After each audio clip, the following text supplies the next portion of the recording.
Today we're going to go over 10 bottles that I think were a disappointment. Let's get into it.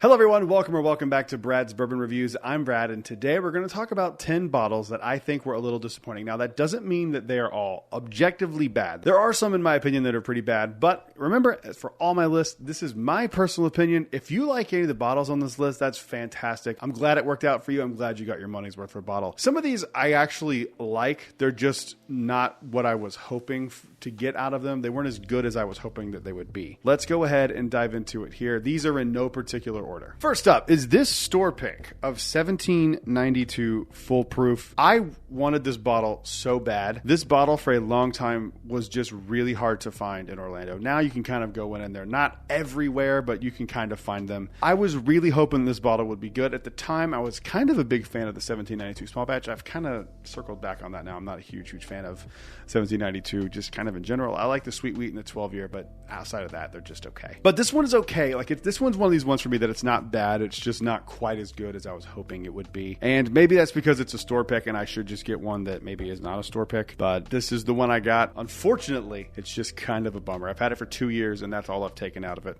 And that's with people trying it. So I wish it was a little bit better than it is. And maybe one day I can do a pick with 1792 and pick something that I like. Maybe we'll see if that happens one day. Moving on to the next one. Next up here might be a little bit of a controversial one. This is E.H. Taylor Straight Rye. I do like this bottle. I do not love this bottle. I remember when I did the review for this, I was really new at reviewing, and I don't think I conveyed my thoughts well enough. I might have to go back and redo a review of this. This is just kind of okay rye at 100 proof. It's fine. There's nothing inherently wrong with it, but I was really hoping that since it was an E.H. Taylor bottle, that it would be, you know, really good. This is by far my least favorite of the E.H. Taylors. I mean, the barrel proofs are legendary. The small batch is fantastic. The single barrels are even better than this. This one is like way on the bottom. And that's a shame. I know people really search for the E.H. Taylor lineup, and this is one of the ones that I get it. You want to be a completionist, but like, it's just, if you're drinking them, it's just get something else. Get a different rye. There's plenty of ryes out there that are better than this one. And it's not bad. It's just okay. And it's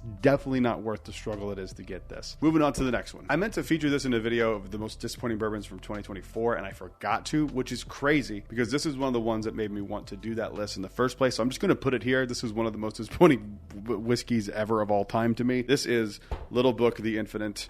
This thing fucking annoys me. This was almost $200. It is just average at best Booker's. There is absolutely nothing special about this bottle in any way, and it bums me out that I fell for this. I was really hoping that this would be what the special edition 2024 one is. That one is phenomenal. It is absolutely delicious. This tastes like regret.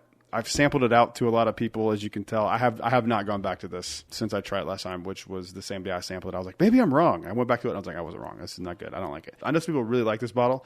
If you like it, that's awesome. For me, this just ain't it. And I think it's just a Jim Beam thing for me, that I'm just not big into their Booker's lineup for whatever reason. But I say that, but I like the special release a lot. I like some of the Booker's batches a lot, and I would rather have like a Kentucky tea batch than this. Like, I don't have a use for this. Like, I probably will never touch this again. It's very upsetting. One of the most disappointing bourbons I've had in a long time. Moving on to the next one. I don't think this is going to be a surprise to anybody. Weller Single Barrel. This, I said in a video to my patrons on Christmas Eve when I opened this bottle, I said it tastes like I should have sold it for $450 because it's not good at all. I think these are just random barrels that didn't fit into the flavor profile for any of the Weller lineup at the proof it was at, and so like, screw it, water it down to 95 or whatever it is, 95, 97 proof, put it in a special bottle, people will pay $1,000 for it. If you pay $1,000 for this, I have questions and I have concerns, and I would be very worried about you if you spent $1,000. I'd be even more worried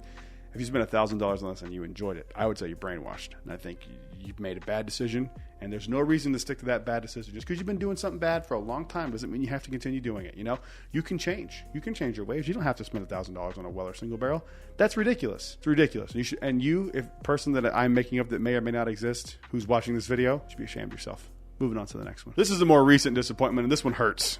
This one hurts a lot. I was so excited for this.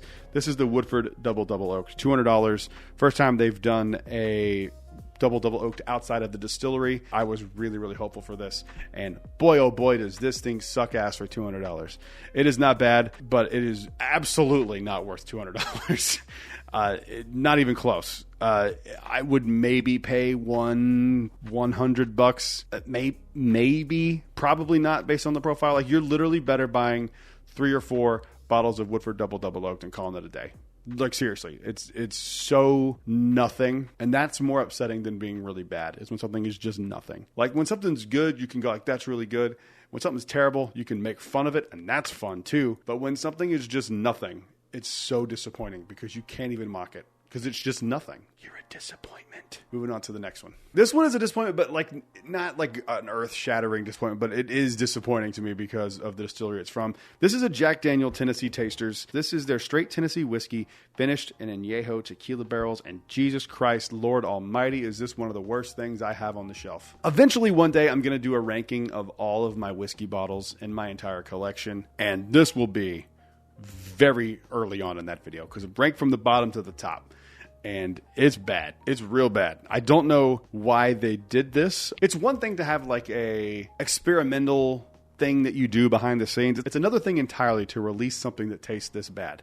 This is bad. If you taste this and you like this, I have questions because it's bad. Now, I do not like tequila. So maybe it's like I just don't like tequila. Maybe it's that. I don't know. But I think this is arguably the worst thing I've ever had from Jack Daniels, period. I actually don't think it's even like, it's not even hard. Like, yes, it's not even, that's not even hard for me to say that because this is so bad. I love this whole series, but man, this one's brutal. Ugh, it doesn't even smell good to me. Ugh. It legitimately smells like vomit. Oh, God. I do not like that. Moving on to the next one. All right. This is a very hard to find, very allocated bottle that I don't think is bad. I just think that it is kind of disappointing because I had heard people kind of overhype this. Maybe that's on me, but I have heard that this one was something that people really, really sought after. And when I first time I ever saw it, it was for $5.99 in a liquor store kind of near Tampa. And it's good. This bottle is good, but it was at the time and continues to be disappointing because I had such high hopes for it.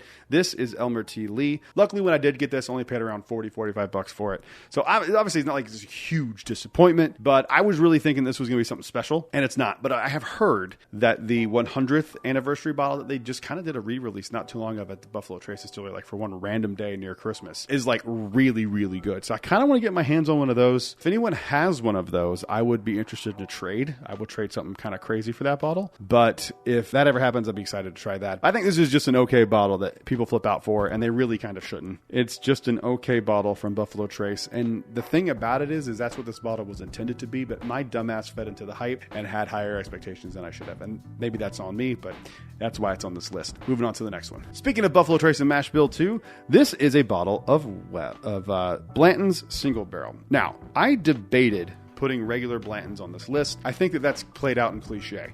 So I put this one on here. Now, I actually like this bottle quite a bit, but I do think it is a little underwhelming. It's a little disappointing, especially when you compare it to the greatness that is Blanton's Gold. That is my favorite one, and it's not even close. Like, I think this is an okay bottle. It's good. I'm glad I own it.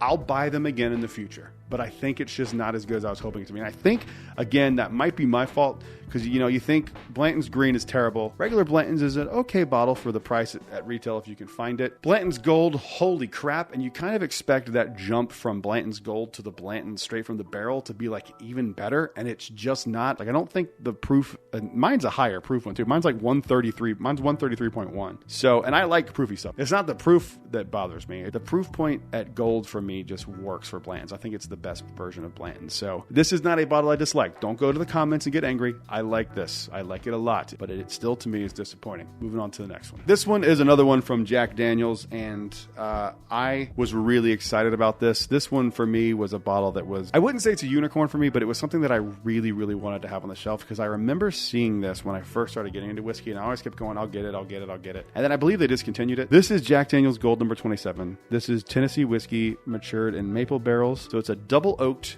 in a maple barrel. This one is very disappointing to me. I remember when I did my video, I was pretty clear that it was disappointing. It just falls so flat. It is so watered down. You kind of lose everything that would make this thing special, and it's really upsetting. I have heard, if I remember correctly, there was like a Tennessee Tasters that was going to kind of do this again, but like at a higher proof. And I think that could be something special. I was so sad.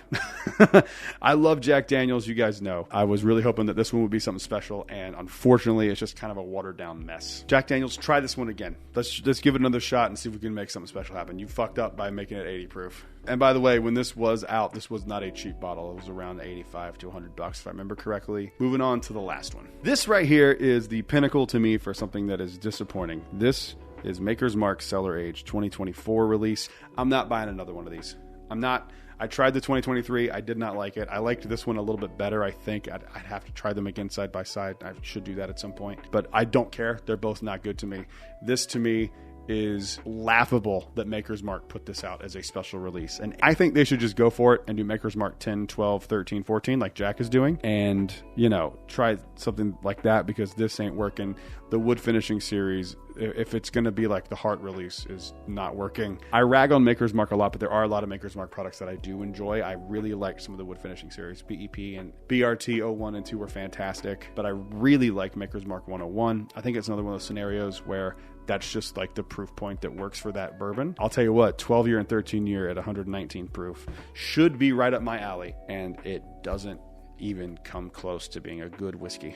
It's a shame. It's the biggest disappointment for me since I've got into bourbon, I think. I was really excited about this one. Again, could be that I overhyped it in my own head, and if that's the case, I'm fine with that. But that is the video. Thank you guys so much for watching. Leave a comment down below. Let me know what is your most disappointing whiskey.